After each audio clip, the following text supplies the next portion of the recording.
Le confinement a changé nos vies, ça c'est sûr. Plus d'apéro avec les copains, plus de bisous avec les copines, 24 heures sur 24 dans le même lieu et avec les mêmes personnes.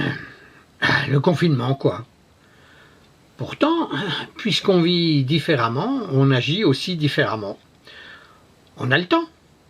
Par exemple, 3 fois par semaine, je fais mon pain, puisqu'on ne peut plus sortir l'acheter. Je fais mon pain comme mes grands-mères devaient faire. Quand j'étais gamin, avec mon père, nous allions dans la famille en Corrèze. Nous rendions visite à ma tante Marthe, entre autres, et à mon oncle Jean, l'Américain qu'on l'appelait. Oui, parce qu'il avait une tête carrée à la Schwarzenegger, comme toutes les stars américaines au cinéma. Ils habitaient à un lieu reculé, au Jol que ça s'appelait. Et il n'y avait pas d'eau sur l'évier à cette époque.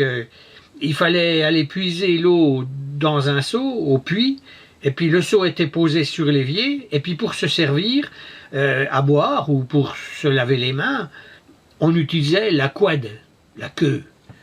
C'est une louche en bois, tu la remplis au seau, et puis tu bascules, et puis l'eau, elle s'écoule par le manche creux de cette louche. Oh, quel émerveillement pour moi c'était.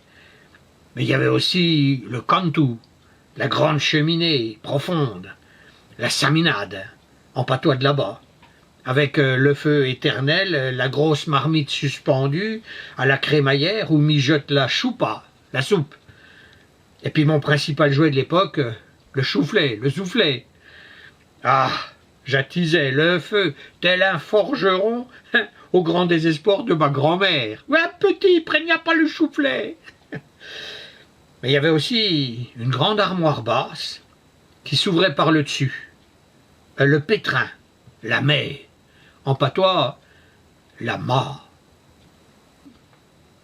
C'est là que tous les 15 jours, ma tante pétrissait la pâte. Elle faisait une dizaine de tourtes, je crois. Chaque tourte pesait 3 kilos, du pain bis. Et il ne devenait pas dur, hein. On conservait ces tourtes alignées dans des claies au-dessus de la table.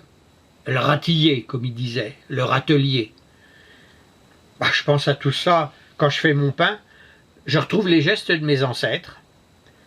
Et puis, j'entends ma tante me dire en patois « Per far der pot, il faut de la farina, de la farine, de l'eig, de l'eau, de la char, du sel, et de l'ouleveau, du levain. » Je prononce peut-être pas bien le patois, c'est le patois de la Corrèze. La recette du pain. Mais moi, en faisant du pain tous les 2 jours, j'ai du temps pour faire des essais, des progrès, pour avoir un pain plus croustillant, plus aéré, trouver le récipient et le lieu sans courant d'air, idéaux pour faire lever la pâte, ajuster le temps de cuisson. Ce qui a été le plus dramatique et qui a bien failli ruiner dès le départ ma nouvelle vie de boulanger, c'est que tout le monde devait faire comme moi. Conclusion, plus de farine. Dès le premier jour de confinement, les supermarchés ont été dévalisés en farine.